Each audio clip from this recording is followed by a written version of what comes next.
Birdev IPS दिली नाही कारणे परिस्थितीशी ना रडला कधी गरिबीच्या वाटा तुडवत आईबापाचा उद्धार केला मेंढपाळाचा पोरगा बिरदेव आज IPS झाला। मी प्रत्येक भाषणामध्ये युवकांना सांगत असतो की बाळांनो, कुठल्याही स्टेजवर जायला पहिल्यांदा सत्ता लागते। ती सत्ता आपल्या नशिबात येईल का नाही सांगता येत नाही। दुसरी गोष्ट आपल्याकडे मालमत्ता लागते, तीही आपल्याकडे चांगल्या मार्गाने तेवढी येणार नाहीये। आणि मग त्या स्टेजवर बसण्यासाठी तिसरी गोष्ट बुद्धिमत्ता लागते। राज्यघटनेच्या कलम 16 बाबासाहेब आंबेडकरांच्या योगदानामुळे आपण कुठल्याही पदाला गवसणी घालू शकतो आणि त्या विचारमंचावर कोणाचे तरी मार्गदर्शक ठरू शकतो। आपण एका महाराष्ट्राचे यूथ आयकॉन होऊ शकतो। हे उदाहरण आहे आजचं। महाराष्ट्रातल्या प्रत्येक लोकांनी आपल्या स्टेटसला एका मेंढपाळाच्या पोराचं स्टेटस ठेवलं, कारण तो असंख्य महाराष्ट्रातल्या युवकांचा यूथ आयकॉन बनला। आणि मी आवर्जून म्हणत असतो की स्टेटस ठेवल्यानं माणसाचं स्टेटस बनत नाही। ज्याचं स्टेटस असते लोक त्याचं स्टेटसला ठेवतात। ते स्टेटस केवळ महाराष्ट्राचं नाही तर मायबापाच्या उद्धारासाठी, स्वतःच्या कल्याणासाठी, देशाच्या कामासाठी एका पोरानं करून दाखवलं। त्या पोराचं नाव आहे बिरदेव ढोणे। आता हा बिरदेव ढोणे कोल्हापूर जिल्ह्यातल्या कागल तालुक्यातील येमगे नावाच्या गावाचा। 10वीला 96% मार्क, 12वीला 89% मार्क, सिव्हिल इंजिनिअरिंग करणारं पोरग पुण्याला गेलं। पुण्याला गेल्यावर प्रांजल चोपडे नावाच्या मित्राने मदत केली। त्या मित्राने जातीवरून ओळखलं, बोलीभाषेवरून ओळखलं, हा गरीब आहे, त्याला मदत केली। हा तिथं चिटकून राहिला जेणेकरून सिनियर लोक त्याला त्रास देणार नाही म्हणून। महाराष्ट्रातल्या तमाम लेकरांना, युवकांना सांगतो की पहिल्यांदा आपला मित्र तपासा। जेव्हा लॅबमधून आपण बाहेर निघून एखाद्या हॉटेलवर पायाची आडी घालून चहा घेऊन एखादा दलिंदर सिगारेट पिऊन तो जर आपला मित्र होत असेल आणि तो जर आपल्या आईवडिलांच्या कष्टाची आठवण करून देत नसेल तर तो आपला मित्र नाही। आणि मित्र ही कन्सेप्ट बदलणारी असते। 10वीचे मित्र 2-3 आपल्या लक्षात राहतात। आपण ज्या फील्डमध्ये गेलो ती मित्र होतात, पुन्हा ती फील्ड सोडली दुसऱ्या फील्डमध्ये गेलो ती मित्र होतात। म्हणून कायमस्वरूपी जो आपल्या मायबापाच्या कष्टाची आठवण करून देईल, आपल्या गरिबीची आठवण करून देईल, जो आपल्याला प्रेरणा देईल, वेळ प्रसंगी, पेच प्रसंगी, संकट आडवी आली तर तो मित्र या नात्याने उभं राहील। त्या मित्राचं आदर्श उदाहरण अलीकडे एका चित्रपटात गाजलं, ते म्हणजे कवी कलश आणि छत्रपती संभाजीराजे है ना। मन में जीते जीत है, मन में हारे हार है, हार गए जो बिन लढे उन पर धिक्कार है। आणि म्हणून त्या परिस्थितीची तमा न करताना एक गोरगरिबीचं पोरग, मेंढपाळ करणाराचं पोरग लक्षात घ्या की अभ्यास करते। अभ्यास करताना 2 महिने अगोदर बापाच्या किडनीवर सूज येते आणि किडनीवर सूज आल्याच्या नंतर लक्षात घ्या की बाबा पैसे नाहीत म्हणून त्या कालावधीत आशिष पाटील सर जे IPS आहेत आणि प्रांजल चोपडे जे याच्या अगोदर 2 वर्ष अगोदर जी UPSC झाली त्यामध्ये फॉरेस्ट ऑफिसर आहे, या 2 मित्रांनी मदत केली। कारण मित्रांनाही मित्राला ओळखलं पाहिजे की आज उसका दिन बुरा है, आने वाला कल शोर मचाने वाला है। ते त्यांनी ओळखलं आणि ते ओळखल्याच्या नंतर ऑपरेशनसाठी मदत केली। एक त्याच्या जीवनातला किस्सा घडला। तो किस्सा म्हणजे दुष्काळात 13वा महिना अशाच कालावधीत त्याचा मोबाईल चोरीला जातो। मोबाईल चोरीला झाल्यावर हाच बिरदेव पोलीस स्टेशनला जातो, तक्रार देतो। तुम्हाला माहिती आहे मी काय म्हणलं, सत्ता, मालमत्ता आणि बुद्धिमत्ता ह्याच लोकांची कदर आजकाल केली जाते। त्या ठिकाणी वारंवार टाळाटाळीचे उत्तरं दिल्या जातात। त्याची कंप्लेंट घेत नाही, कंप्लेंट घेतल्यावर देखील मोबाईल सापडत नाही। आज तोच त्या दलातला लक्षात घ्या उच्च दर्जाचा एक अधिकारी आहे। ज्या ठिकाणी तो पोलीस स्टेशनला गेला असेल त्या ठिकाणी PI दर्जाचा एखादा अधिकारी असेल, एखादा PSI असेल किंवा कॉन्स्टेबल असेल। आज तो जिल्ह्यात जाणार आहे, त्या जिल्ह्यामध्ये SP खालची रँक पहिले त्याला भेटणार आहे आणि तो नंतर 3 वर्षानंतर कुठल्या तरी जिल्ह्याचा SP असणार आहे। बिकॉज तो IPS आहे, इंडियन पोलीस सर्व्हिस। त्या पदाला त्यानं गवसणी घातली म्हणजे तो महाराष्ट्राचा यूथ आयकॉन बनला। मोबाईलचं प्रकरण त्याच्या जीवनात घडलं, एवढ्या परिस्थितीवर मात केली। एवढंही होत असताना काल त्याचा निकाल लागला।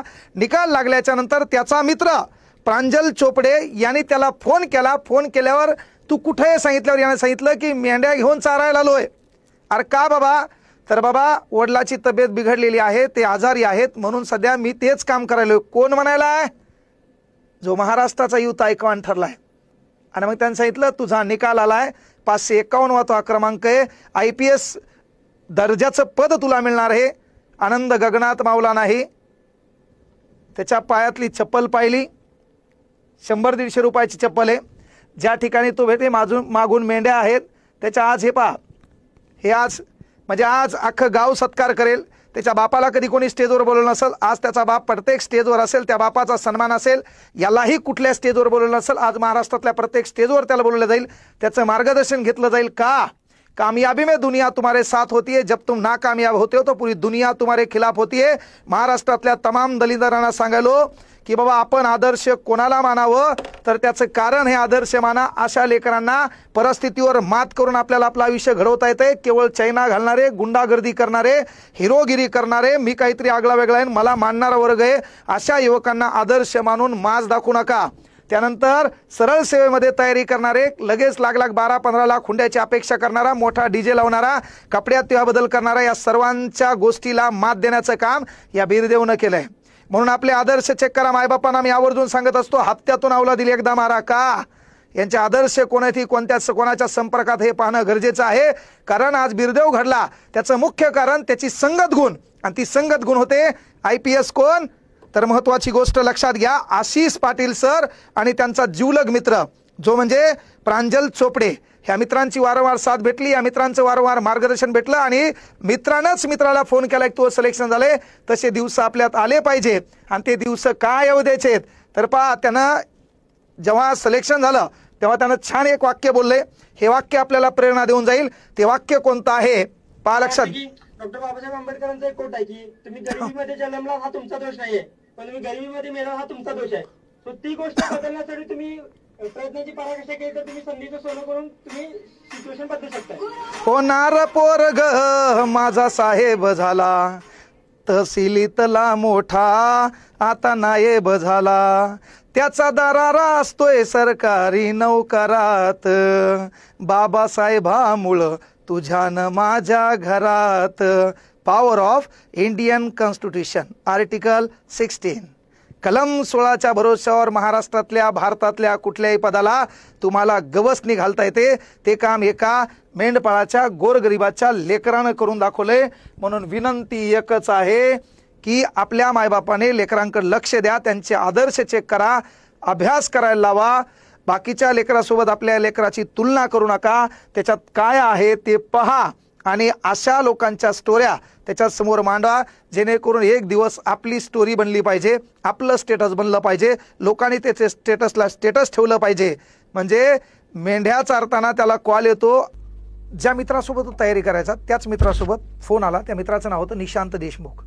पहा लक्षात घ्या, प्रांजल असेल, चोपडे असेल, त्याच्यानंतर राजेंद्र चोपडे असेल, तर मित्र कसे असावे त्याचं उदाहरण आहे। म्हणजे आपल्या मित्रांना आपल्याला फोन करावा, तो निकाल आपल्या घराचं चित्र बदलणारा असावा, आणि तो या भारतातली सर्वात मोठी परीक्षा UPSC, कोटी लोक परीक्षा देणारे मोजके 500 लोक निवडल्या जातात, 1000 लोक निवडल्या जातात, त्यामध्ये तो 551 या क्रमांकावर येतो। आता IPS या पदावर असणार, पण हे असताना देखील त्याचे कपडे पहा, त्याच्या पायातली चप्पल पहा। आज दिवस बदलणार आहेत, म्हणून आपण गरीब म्हणून जन्माला आलो तरी गरीब म्हणून मरणार नाही। त्यासाठी आपला एकच पक्ष, अभ्यासावर लक्ष, आपला एकच ध्यास, नुसता अभ्यास। या अभ्यासानं आणि परिस्थितीवर मात करण्यासाठी आपल्याकडे दुसरा कुठलाही पर्याय नव्हतो, पर्याय आहे अभ्यास। एक अभ्यास आपल्या पालकांनी आपल्या लेकराकडे लक्ष देऊन, असे भारतातले जे यूथ आयकॉन आहेत हे खरे आपल्या लेकरांचे आदर्श असले पाहिजे, आणि या आशांना आदर्श मानून त्या लेकराने आपल्या घराचं चित्रचरित्र बदललं पाहिजे। एवढं लक्ष पालक या नात्याने तुम्ही तुमच्या मुलाकडे देसाल अशी एक अपेक्षा करतो। बिरदेव ढोणे, तुम्ही IPS झालात, तुमच्या पुढील वाटचालीसाठी भरभरून शुभेच्छा। तुमच्याकडून देशाची एक चांगली सेवा घडो, आणि ज्या ठिकाणी सदरक्षणाय खलनिग्रहणाय हे जे वाक्य आहे, या वाक्याला तुम्ही सार्थ म्हणून अभिमानक ठरसाल, आणि कुठंतरी ज्या ठिकाणी पीडित आहे, शोषित आहे, त्यांना योग्य न्याय देण्याचं काम करसाल, एवढी अपेक्षा तुमच्याकडून ठेवतो। तुम्हाला पुढील वाटचालीसाठी भरभरून शुभेच्छा देतो। तुम्ही खरे आज महाराष्ट्राची यूथ आयकॉन ठरलात, त्याबद्दल अभिनंदन, धन्यवाद। जय हिंद, जय महाराष्ट्र।